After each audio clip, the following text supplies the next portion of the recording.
कैसे हैं आप सब। आप सभी लोगों का अपना YouTube चैनल यूएसबी शिक्षण संस्था में स्वागत है। चलो बच्चों, आप लोगों ने चैप्टर 8 पढ़ चुके हैं। जो चैप्टर 8 था वो त्रिकोणमिति का परिचय था, जो आप लोगों ने पार्ट वाइज 7 पार्ट तक कंप्लीट कर चुके हैं, जो बोर्ड के दृष्टि से था। चलो आज का जो टॉपिक होगा, आज हम लोग शुरू करते हैं श्री गणेशाय करेंगे। कौन सा चैप्टर? अध्याय 9। आज हम श्री गणेशाय जो करेंगे वो अध्याय 9 रहेगा। और उस चैप्टर का नाम क्या है? त्रिकोणमिति का कुछ अनुप्रयोग, ये चैप्टर का नाम है। आज हम स्टार्ट करते हैं प्रश्नावली 9 का 1। प्रश्नावली 9 का 1 का फर्स्ट जो सवाल है वो हम यहाँ बोर्ड पर लिखा हुआ है। इससे पहले आप लोग ज्यादा से ज्यादा इस चैनल को शेयर कीजिए, सब्सक्राइब कीजिए और लाइक कमेंट लिख करके आप जो भी अगर इसमें समझ में नहीं आता है तो जरूर हमें अवगत कराइए। चलो बच्चों, अब हम सॉल्व करते हैं क्वेश्चन नंबर पहला। आप देख रहे हो क्वेश्चन नंबर पहला है कि भूमि के बिंदु। अच्छा एक चीज आप बताएं, अगर आधार आप जानते हो, इसी को आधार कहते हैं। ये आधार होता है और ये आपका लंब होता है। तो अगर ये जो होता है इसी को शीर्ष कहते हैं। क्या कहते हैं? शीर्ष कहते हैं। क्या कहते हैं? शीर्ष कहते हैं। और इसको क्या कहते हैं? पाद बिंदु। जब पाद बिंदु की बात आएगी तो यहीं से स्टार्ट करना, इसको पाद बिंदु कहेंगे। और जब शीर्ष की बात आएगी तो इसको क्या कहेंगे? शीर्ष। दो शब्द हमेशा ध्यान रखना, पाद बिंदु, शीर्ष, ये आएगा, इसको ध्यान रखना। एक चीज और आपको बता दें, इसमें दो कोणों का नाम होगा, एक तो उन्नयन होगा, एक तो अवनमन होगा। उन्नयन और अवनमन होगा। आपको बताएं उन्नयन का मतलब उन्नयन यानी ऊंचे से सिर करके। अगर हम किसी चीजों को अगर वो ऊंचाई पे है तो हम यहां से देख रहे हैं तो क्या हो जाता है? उन्नयन। उन्नयन का मतलब होता है जब हम नीचे से किसी वस्तु को देख रहे हैं। जैसे मान लीजिए एक पेड़ है, अब हम यहां से देख रहे हैं तो आप आंखों से जो भी एंगल बनाएगा वो क्या होगा? उन्नयन। उन्नयन का मतलब होता है कि हम नीचे से ऊपर की ओर देखें। जब हम नीचे से ऊपर कोई चीज को हम देखते हैं तो क्या कहलाता है? उन्नयन कोण। तमाम जैसे मान लीजिए आप नीचे से खंबा देखते हो, नीचे से पतंग देखते हो, तो आपकी आंखों से जो कोण बनेगा वो क्या होगा? उन्नयन। सर को ऊंचा करके। अवनमन माने नीचा, आपका निगाहें नीचे हो। यानी जब हम ऊंचाई से किसी नीचे चीजों को देखते हैं तो आपके आंखों से जो भी कोण बनेगा वो क्या कहलाएगा? अवनमन कोण कहलाएगा। जैसे मान लीजिए आप पेड़ पे चढ़ करके यहाँ एक लड़का है, किसी लड़के को देख रहे हो तो आपकी आंखों से जो भी कोण बनेगा वो क्या होगा? अवनमन। तो उन्नयन का मतलब होता है नीचे से, उन्नयन माने ऊंचा करके सर देखें, अवनमन यानी नीचे सर करके देखें। तो ऊंचा कब देखेंगे? जब कोई आपसे ऊंचाइयों पे होगा। और अवनमन नीचे कब करेंगे निगाहें? जब आपके नीचे होगा। तो इतना तो आप जानते ही हो, तो इसको थोड़ा सा हम अवगत करा दिए। चलो हम बात करते हैं क्वेश्चनों पे। अब क्वेश्चन में जैसे जैसे लिखा हुआ हम उसी के अनुसार करते हैं। कह रहा भूमि के बिंदु से जो कि मीनार के पाद बिंदु, एक मीनार होगा, मीनार ऐसे होगा, ये मीनार है, मीनार 30 मीटर की दूरी। कह रहा मीनार के पाद बिंदु आपको बता दें, ये पाद बिंदु मीनार के पाद बिंदु से 30 मीटर की दूरी पर, कितने मीटर की? देखते जाओ। मीनार के पाद बिंदु से 30 मीटर की दूरी पर मीनार के शिखर का उन्नयन कोण, इसी को शिखर कहते हैं, इसी को शीर्ष कहेंगे, इसी को चोटी कहेंगे। तो इसके शिखर का उन्नयन कोण देखा जाए तो कितना है बच्चों? 30 अंश है। तो मीनार की ऊंचाई पता करना है, ये ऊंचाई आपको पता करना है, ये ऊंचाई आपको पता करना है। यही तो मीनार है। चलो मान लो A B C, मान लो माना A B एक मीनार है, जिसकी ऊंचाई अगर देखा जाए, इसकी ऊंचाई कितना है? h मीटर है। अब हम सॉल्व करते हैं इसको। चलो सॉल्व कर लेते हैं। आप जानते हो जिसका मान दिया होता है वो हम लेते हैं और जो पूछ रहा होता है वो हम लेते हैं। अब ये हम पता करेंगे कि अगर ये और ये हम ले रहे हैं तो किस त्रिकोणमिति अनुपात को फॉलो कर रहा है। आप जानते हो ये क्या होता है, लंब, और ये क्या होता है, आधार। तो लंब और आधार किसका होता है, लंब बटे आधार किसका होता है, या तो tan थीटा का होता है, लंब बटे आधार होता है, या तो क्या होता है बच्चों, tan का उल्टा cot थीटा का, तो आधार बटे लंब होता है। तो ये इसी का ही उल्टा है, तो उल्टे वालों को केवल हम ले, सीधा वाला दोनों ले सकते हो, कोई कॉम्बिनेशन नहीं होता। तो tan थीटा ही तो होता है लंब बटे आधार का, यही होता है बच्चों। चलो अब हम देते हैं पहले त्रिभुज। कौन सा त्रिभुज बन गया, ए बी सी में, ये त्रिभुज बन गया। ओके, तो हम क्या लेंगे इसमें, tan थीटा। तो tan थीटा बराबर लंब बटे आधार। तो लंब देखोगे आप क्या है, ए बी, लंब आपका ए बी है, और आधार लेंगे, आधार कितना है बच्चों, BC है, तो क्या लेंगे, BC लेंगे, इस तरह से। तो देखो यहाँ tan तो क्या लेंगे, tan। अब थीटा की वैल्यू कितना दे रखा है बच्चों, यहाँ देखो 30 अंश दे रखा है, हम लिखेंगे 30 अंश। अब बराबर AB की वैल्यू कितना है, AB की वैल्यू h है, h लिख लेते हैं। अब BC की वैल्यू कितना बच्चों, 30 है, तो क्या लिखेंगे, 30 लिखेंगे। इसको मिटा देते हैं, तो समझ ही गए आप। ओके, यहाँ से हम सॉल्व कर लेते हैं। अब यहाँ tan 30 अंश की वैल्यू क्या होती है बच्चों, 1 बटे करड़ी में 3 होता है, क्योंकि ये मान हम अध्याय 8 में पढ़ चुके हैं। अब बराबर h बटे क्या है, 30। ये त्रिज्या जो बराबर होता है बच्चों, तो त्रिज्या का गुणा होता है, पता है, त्रिज्या का गुणा करेंगे, h का गुणा करड़ी 3 में करेंगे तो क्या होगा, करड़ी 3h, और 30 से करने 30, ये गुणा कर रहा बच्चों, इधर आएगा तब क्या करेगा, भाग, तो h बराबर हो जाएगा 30 बटे करड़ी में 3। आप जानते हो हर कभी भी करड़ी में नहीं होता है। अगर हर से करड़ी गायब करना हो तो क्या करेंगे, करड़ी 3 से गुणा करेंगे तभी तो होगा। हम परिमेयकरण करेंगे, जब परिमेयकरण करेंगे करड़ी में 3 ऊपर जब करेंगे तो नीचे भी करना होगा। अंश का गुणा अंश में, हर का गुणा करड़ी 3 का गुणा 30 में करेंगे तो क्या हो जाएगा, 30 करड़ी में 3 बटे करड़ी 3 गुणे करड़ी 3 करड़ी करड़ी 3 हो जाएगा 3। अब 3 का भागा देंगे, 3 दहाइयां 30, यानी 10 करड़ी में 3 होगा। यानी अतः मीनार की ऊंचाई आप लोग लिख लीजिएगा इस तरह से, अतः मीनार की ऊंचाई जो है वो 10 करड़ी में 3 मीटर होगा। यही आपका आंसर हो जाएगा बच्चों। चलो अब हम नेक्स्ट क्वेश्चन की बात करते हैं। चलो बच्चों, ये रहा आपका नेक्स्ट क्वेश्चन, बोर्ड पर जो लिख दिए आप। कह रहा आंधी आने से एक पेड़ टूट जाता है। बच्चा एक पेड़ है, देखो यहाँ बना देना, ठीक है, ये मान लीजिए एक पेड़ है, ओके, ये पेड़ है। तो आप डिजाइन बना लेना पेड़ का, क्योंकि यहाँ जगह नहीं उतना। ये पेड़ है, आंधी आने से टूट जाता है, मान लीजिए आंधी आने से इतना टूट गया, ओके। अब टूट करके जमीन पर जा रहा है, आंधी आने से टूटा हुआ भाग इस तरह मुड़ जाता है कि पेड़ का शिखर जमीन को छूने, देखो ये ना, इस तरह से ये मुड़ गया है बच्चों, देखो ना, इस तरह से ये गिरा यहाँ से सन सन सन सन, और ये क्या किया, जमीन को छूने लगा है। और इसके साथ ये क्या कर रहा है बच्चों, 30 अंश का कोण बना करता है। ये जो पेड़वा है यहीं से टूट जाता है और टूटकर जमीन पर गिरता है, और इसके साथ साथ क्या करता है, ये 30 अंश का कोण बना करता है, ठीक है ना। पेड़ के पाद बिंदु की दूरी, पेड़ के पाद बिंदु यही है, तो यहां से दूरी, जहां पेड़ का शिखर जमीन को छूता है, तो पेड़ का शिखर जमीन को यही छूता है ना। पेड़ के पाद में जहां पेड़ के शिखर जमीन को छूने लगता 8 मीटर है। लो ये जो टूटा हुआ भाग है ना, पेड़ का शिखर बिंदु जो जमीन को छूता है, पेड़ के पाद बिंदु से कितना मीटर है, 8 मीटर की दूरी है।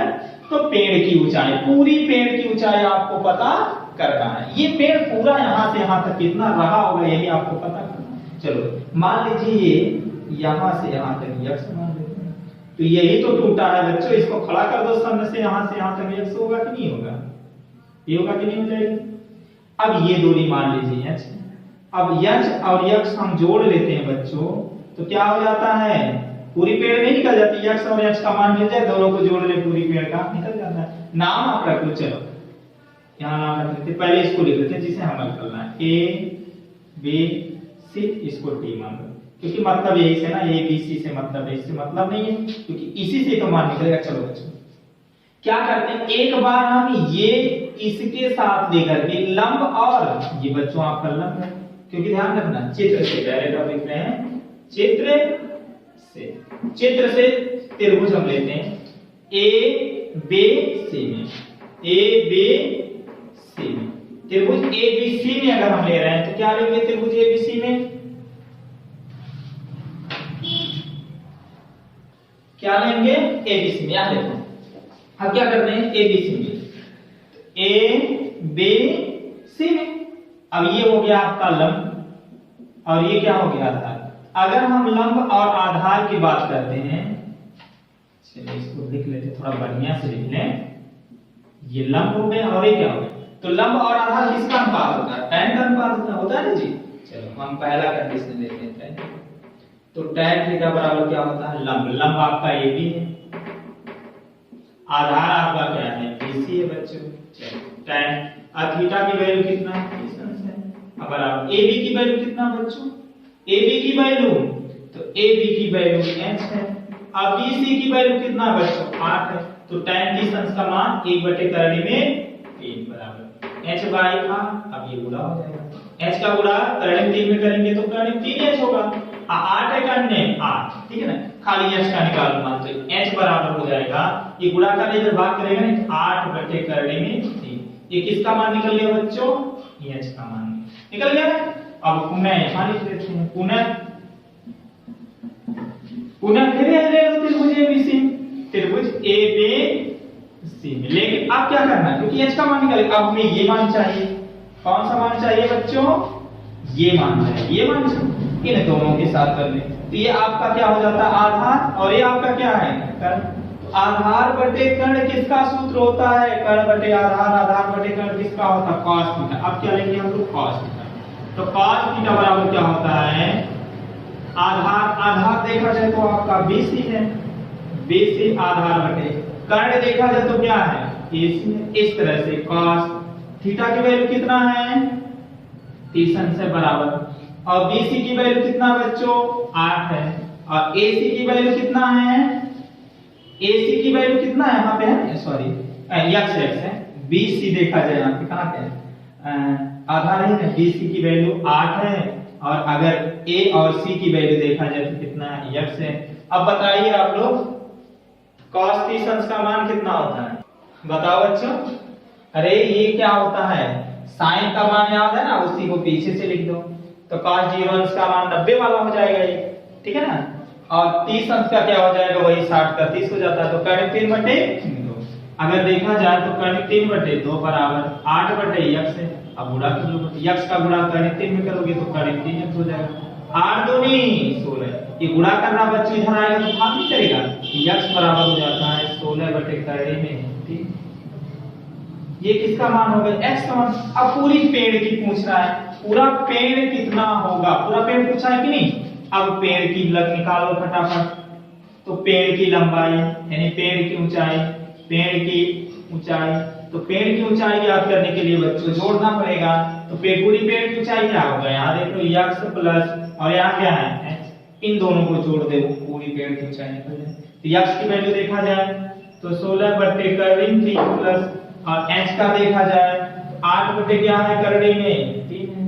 आप देख रहे हो 16 8 कितना होता है, 8 6 14 के 4 हासिल आ जाए 1 1 2, तो 16 8 24, 24 बटे, क्योंकि हर बराबर है करने में 3। अब इसका परिमेयकरण करना चाहते हो तो ऊपर भी कर लेते नीचे भी कर लेते। ऊपर करोगे तो कितना हो जाएगा 24 करने में 3, और नीचे करोगे फिर हो जाएगा 3 बटे 24। तो इस तरह से देखा जाए, यहाँ लिख लेना जगह के साथ लिखोगे, आता है जो पेड़ की ऊंचाई होगा, पेड़ की ऊंचाई होगा कितना हो जाएगा, ये तो बचा 8 करने में 3 मीटर होगा, यही आंसर हो जाएगा। चलो बच्चों ये नेक्स्ट क्वेश्चन हम लोग सॉल्व करेंगे। देखो बोर्ड पर लिख दिए हैं, नेक्स्ट क्वेश्चन क्या है, कह रहा है एक मकान के आधार से, एक मकान के आधार से एक मीनार के शीर्ष, एक मकान होगा और एक मीनार होगा, दो चीजों का ये ध्यान रखना, ठीक है बच्चों। चित्र नहीं बना दे, ये बीच में बना, कुछ इधर सॉल्व कर लेंगे कुछ इधर, ठीक है ना। चलो देखो बच्चों, एक ये आपका मकान है, ये आपका मीनार है ना। इस तरह से ये मकान है और ये मीनार, मीनार बड़ी होती है मकान से, है ना। तो कह रहा मकान मकान के आधार से एक मीनार के शीर्ष के उन्नयन कोण, यानी मकान का आधार यही होगा और मीनार के शीर्ष का उन्नयन कोण शीर्ष ये होगा। तो मकान के आधार से और मीनार के शीर्ष का उन्नयन कोण होगा तो उन्नयन कोण ही बनेगा। कितना अंश होगा बच्चों? 60। तथा उसी मीनार के शीर्ष से, उसी मीनार के शीर्ष यानी मीनार के शीर्ष से, उसी मीनार के शीर्ष क्या कह रहा है, मकान के शीर्ष से, मकान का शीर्ष है, मकान के शीर्ष से उसी मीनार के शीर्ष से, भाई मकान का शीर्ष क्या है, मीनार का है शीर्ष, ये और ये कितना अंश है बच्चों? 45 अंश। कितना है जी? 45 अंश है। तो मकान तथा मीनार के बीच की दूरी 20 मीटर है। मकान तथा मीनार के बीच की दूरी कितना बच्चों? 20 मीटर है। कितना है? 20 मीटर है। तो मकान तथा मीनार की ऊंचाई पता करना, आपको मकान की ऊंचाई पता करना है, यहाँ पे है, और मीनार की ऊंचाई यहाँ है बच्चों। तो सबसे पहले हम क्या कर लेते हैं, ये आप यच मान लो, है ना, ये दूरी यहाँ से यहाँ तक यच मान लो। ओके, तो ये बराबर है, ये भी दूरी कितनी हो जाएगी, और ये दूरी आप लोग यहाँ से यहाँ तक क्या मान लीजिए। अगर ये 20 है बच्चों तो आप जानते हो ये भी 20 मीटर होगा कि नहीं? मीटर है ना जी? हाँ मीटर है। ये 20 मीटर है, ये भी 20 मीटर होगा, ये होगा। अब हमें देखो दो त्रिभुज नजर आ रहे, एक तो ये और एक तो ये दोनों आ रहा है कि नहीं? दो त्रिभुज नजर आ रहा है। आप जानते हो ये इधर वाला मकान है और इधर वाला मीनार। नामांकन लिख लो, ए बी एक क्या है? मीनार है, और सी डी क्या है? मकान। Okay, A B C D, और इसको यहाँ ई मान लो, नामांकन कर लो, कोई दिक्कत नहीं। ध्यान रखना अब दो त्रिभुज बन गया, एक तो ये रहा और एक तो ये रहा, ये रहा ये रहा। तो पहले हम चाहे जो त्रिभुज ले लेते हैं, ये त्रिभुज लेते हैं तो इन दोनों पहले इसी का ले लेते हैं, है ना, पहले इसी का ले लेते हैं, ये छोटा वाला त्रिभुज इसका बना। अब चित्र से डायरेक्ट लिखते हैं, चित्र से आपको क्या करना बच्चों? सॉल्व करना है। चलो हम थोड़ा मार्कर चेंज कर लेते हैं, सॉल्व करते हैं। अब चित्र से सॉल्व करो। चलो हम लेते हैं त्रिभुज ए ई सी में, ए ई सी में लेते हैं। क्या लेंगे? क्योंकि ये आपका लंब है और ये क्या है? आधार। तो लंब और आधार क्या होता है? tan theta. तो tan थीटा बराबर लंब बटे आधार। तो लंब देखा जाए ए ई है, क्या है बच्चों? ए ई है लंब, और आधार देखा जाए तो ई सी है, क्या है? ई सी है। इस तरह से tan और थीटा की वैल्यू कितना बच्चों? 45 अंश है। ए ई कितना है? x है। ई सी कितना है? ई और सी का मान यहाँ देखो दे रखा कितना है? 20 है। tan 45 अंश का मान 1 होता है, और यहाँ के x बटे कितना हो जाएगा? 20 होगा। यहाँ कुछ नहीं, 1 मान लो। अब ये तिरछा गुणा हो जाता है, x से करने में x है, अब 20 से करने में 20, इसका मान कितना निकल गया? 20 आ गया ना। अब हम पुनः क्या करेंगे बच्चों? पुनः हम, ये तो पहला हो गया, पहला कंडीशन, पहला त्रिभुज। अब पुनः हम दूसरा त्रिभुज लेंगे, और दूसरा त्रिभुज क्या होगा? ये होगा A B D. A B D में ए बी डी में क्या लेंगे? tan theta. क्या लेंगे? tan। क्यों tan है? क्योंकि लंब बटे आधार, लंब पूरा हो जाएगा ना, तो लंब आपका क्या हो जाएगा? A B. क्या होगा? ए बी लंब बटे, और आधार क्या हो जाएगा? बे होगा। tan है, थीटा की वैल्यू कितना है? 60 अंश है। ए बी की वैल्यू कितना? ए बी ध्यान रखना पूरा x और h है, यानी x प्लस h है, और बटे, और BD की वैल्यू कितना है बच्चों? 20 है। अब यहाँ सॉल्व कर लेते हैं। अब यहाँ देखो tan 60 अंश की वैल्यू कितनी होती है? कड़ी में 3 बराबर x की वैल्यू यहाँ देख रहा है, x की वैल्यू कितना है? 20। चलो लिख लेते हैं, 20 प्लस h की वैल्यू है, यहाँ लिख लेना x का मान रखना, x का मान रखने पर देखो हमने x का मान यहाँ रखा है, ठीक है ना, तो ये थोड़ा शुद्ध बना लो h। अब बटे कितना है बच्चों? 20 है तो 20 है। अब इसके नीचे 1 होता है, अब यहाँ क्या होगा? अच्छा गुणा हो जाता है। अब देखो इतना जब गुणा करेंगे तो 20 प्लस h बराबर 20 का कड़ी 3 करेंगे तो 20 कड़ी में 3 होगा। अब 20 को इधर पक्षांतर करेंगे तो h बराबर हो जाएगा 20 करने में 3, ये प्लस इधर आएगा तो माइनस होगा कि नहीं? इस तरह से h बराबर 20 दोनों मिल रहा है, 20 बाहर कर लो तो क्या बचेगा? करने में 3 माइनस 1। तो इस तरह से ये किसका मान निकल गया? इतना मीटर इसका मान निकल गया, h यानी मकान की ऊंचाई। तो लिखने आता है माकान की ऊंचाई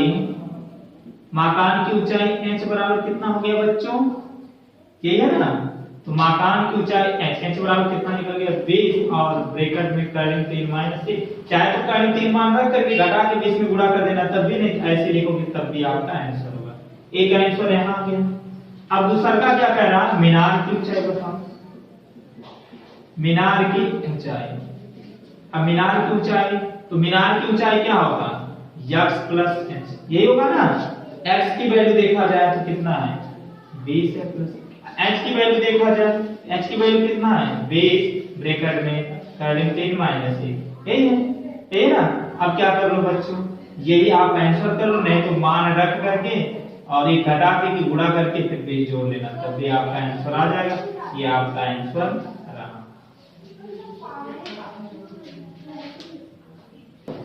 चलो बच्चों, अब हम लोग मिलजुल कर क्वेश्चन नंबर 4 सॉल्व करेंगे। क्वेश्चन नंबर 4 क्या है, देखो इस बोर्ड पर लिख दिए हैं कि जिस समय सूर्य का उन्नयन कोण 30 अंश था, एक स्तंभ की परछाई 20 मीटर नापी गई, स्तंभ की ऊंचाई ज्ञात कीजिए। अब आप जानते हो बच्चों ये क्या है, स्तंभ है। क्या है, स्तंभ है। तो स्तंभ की परछाई ये तो पड़ेगी, ये क्या हो गया स्तंभ की परछाई हो गया। तो देखा जाए इसका उन्नयन कोण देखा जाए बच्चों तो कितना रहा 30 अंश था। कह रहा जिस समय सूर्य का उन्नयन कोण 30 अंश था, एक स्तंभ की परछाई 20 मीटर नापी गई। ये 20 मीटर क्या है, स्तंभ की परछाई है कि नहीं, है ना। तो स्तंभ की ऊंचाई पता करना बच्चों, h का मान आपको पता करना। ए बी सी डायरेक्टली चित्र से सॉल्व कर लो, चित्र से। अब मानना क्या, मानना ये भी आपका h जो है स्तंभ है, ये है मानना क्या डायरेक्ट चित्र लगाओ। तो क्या हो जाएगा बच्चों tan थीटा, तो tan थीटा बराबर लंब बटे आधार। तो लंब आपका ये लंब होता है, ये क्या हो जाता है तो लंब बटे आधार। तो लंब देखा जाए आपका ए बी है, आधार देखा जाए तो कितना है बे सी है। इस तरह से tan थीटा की वैल्यू कितना हो गया 30 अंश बराबर ए बी की वैल्यू कितनी है h है, अब BC की वैल्यू कितना है 20 है। tan 30 अंश की वैल्यू 1 बटे करने में 3 बराबर h बाई 20। अब ये गुणा कर लो, h का गुणा करने 3 करेंगे तो करने 3 h हो जाएगा, 20 का गुणा 1 में करेंगे क्या हो जाएगा, ये गुणा करना इधर आएगा तब क्या करेगा h बराबर हो जाएगा 20 बटे करने में 3। ये आपका आंसर हो गया। क्यों, क्योंकि अगर आप परिमेय करना चाहते हो कि ये 3 से नहीं घटेगा, ये आंसर कर लो, क्या दिक्कत है। अगर और करना चाहते हो तो परिमेयकरण कर लेना, करेंगे 3 से ऊपर गुणा करेंगे 3 से नीचे कर लेना। तो इस तरह से करके आप लगा सकते हो। तो नेक्स्ट क्वेश्चन की बात करते हैं। चलो बच्चों, अब क्वेश्चन नंबर हम 5वां सॉल्व करेंगे। क्वेश्चन नंबर 5वां देखो आपका ये है, यदि एक मीनार की छाया उसके लंबाई की कड़ी में 3 गुनी है तो सूर्य का उन्नयन कोण ज्ञात कीजिए।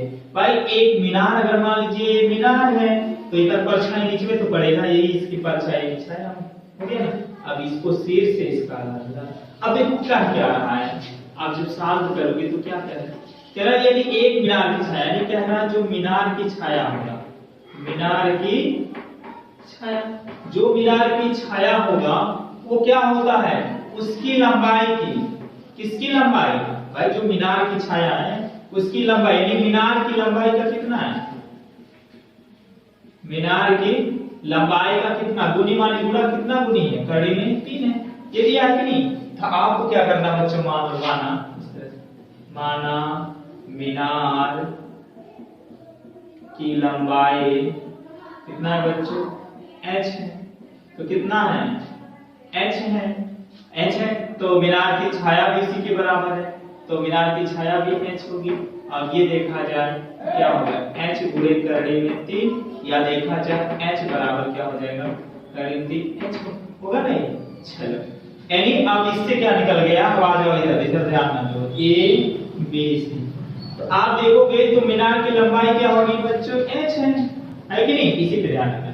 मीनार की लंबाई कितनी है h है ना, मीनार की लंबाई h है, तो मीनार की छाया कितना होगा, किसके बराबर है मीनार की छाया, ये है मीनार की जो छाया, मीनार की लंबाई की करड़ी में 3 गुनी है, h बराबर हो जाएगा करड़ी में 3 है, यही ना। कह रहा है कि जो मीनार की छाया है ना वो लंबाई के करड़ी में 3 गुनी है, तो इसके ये छाया जो है बराबर है, ठीक है ना। अब इसी को साफ कर दो, तो हम क्या लेंगे, लिख लो त्रिभुज एबीसी में, त्रिभुज एबीसी में tan थीटा लेंगे। तो tan थीटा बराबर लंब बटे आधार, तो लंब देखा जाए AB है, आधार देखा जाए BC है बच्चों। इस तरह से tan थीटा की वैल्यू कितना बच्चों, कुछ नहीं है, छोड़ो। AB की वैल्यू कितना h है, और BC की वैल्यू कितना है बच्चों, यहाँ देखो BC है, वैल्यू h है, h से कैंसिल। अब आप देखोगे tan थीटा बराबर ये क्या हो जाएगा, एक बचेगा ना, एक बचे, यहाँ क्या हो जाएगा, करड़ी में 3। अब क्या करना, क्योंकि हमें थीटा का मान चाहिए, इसमें tan से कोई मतलब नहीं है, तो इधर tan है तो इसको भी tan में चेंज कर लो। तो tan थीटा बराबर tan कितने अंश का मान 1/करड़ी में 3 होता है, तो 30 अंश का मान होता है, तो tan से कैंसिल, तो थीटा बराबर कितना निकल गया था। तो उस समय जो एंगल रहा होगा वो 30 अंश का रहा होगा। चलो बच्चों, बस आज का जो है टॉपिक यहीं तक चलेगा, बाकी और ये पार्ट फर्स्ट बनेगा, और बाकी जो भी शेष से क्वेश्चन बच रहे हैं वो पार्ट अगले पार्ट में हम लोग पढ़ेंगे। तो बस आज का क्लास यहीं पे क्लोज होता है। आपका इतना उत्तरदायित्व बनता है कि इस वीडियो को ज्यादा से ज्यादा शेयर करें, ताकि घर पे आराम से बच्चे अच्छे ढंग से इजी तरीके से पढ़ सकें। और जरूर लाइक कमेंट करके हमें सुझाव दीजिएगा। धन्यवाद, नमस्कार।